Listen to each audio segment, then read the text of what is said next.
Il massimo campionato di calcio femminile ha osservato un turno di riposo per lasciare spazio alla nazionale azzurra impegnata in Austria nell'ultima amichevole prima del campionato europeo di quest'estate.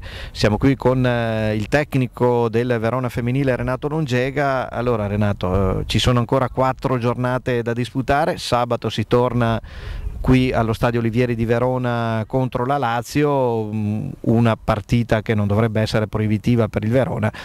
Qual è l'obiettivo di questo Verona da qui alla fine del campionato? L'obiettivo da qui alla fine del campionato è quello di migliorare il gioco, di arrivare a fine campionato in forma eccezionale, anche se dovremmo esserci stati prima per la Coppa Italia. Però ripeto, siamo stati penalizzati dai tanti infortuni, stanno tornando le ragazze e si sta vedendo il bel gioco che la squadra ci ha abituato nelle giornate migliori. All'andata vittoria abbastanza agevole in quel di Roma, una Lazio che arriva qui a Verona assetata di punti perché ha le ultime speranze perlomeno di agguantare i play-out e dunque sicuramente non ci sarà una squadra arrendevole.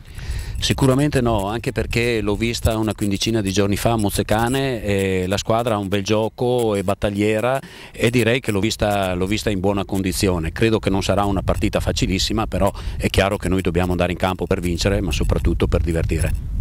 Indubbiamente gli obiettivi più importanti di questo Verona sono sfumati, quello dell'accesso alla Champions League o di qualcosa di ancora più importante. Quanto ha influito proprio l'impegno europeo in un momento cruciale del campionato e quanto gli infortuni? Ma questa è stata un'annata nata male, non ci sono state spostate partite che gli altri hanno spostato, abbiamo avuto degli infortuni, abbiamo avuto un susseguirsi di impegni molto importanti e abbiamo pagato tutto questo. È un peccato perché la squadra era molto competitiva e quando è stata al completo lo ha dimostrato con degli ottimi risultati.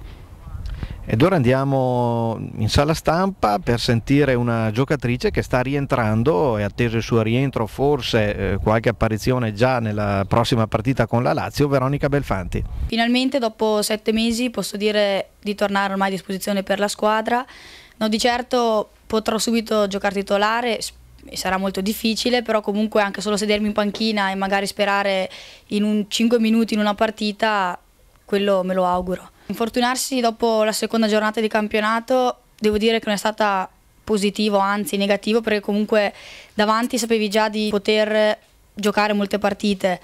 Vedere la squadra da fuori e poi vedere tutti gli infortuni che ci sono stati e non poter dare una mano, devo dire che è stato molto duro, però secondo me in tante partite le mie compagne hanno dato il massimo, hanno fatto bene e adesso che stiamo rientrando tutte faremo di certo ancora meglio.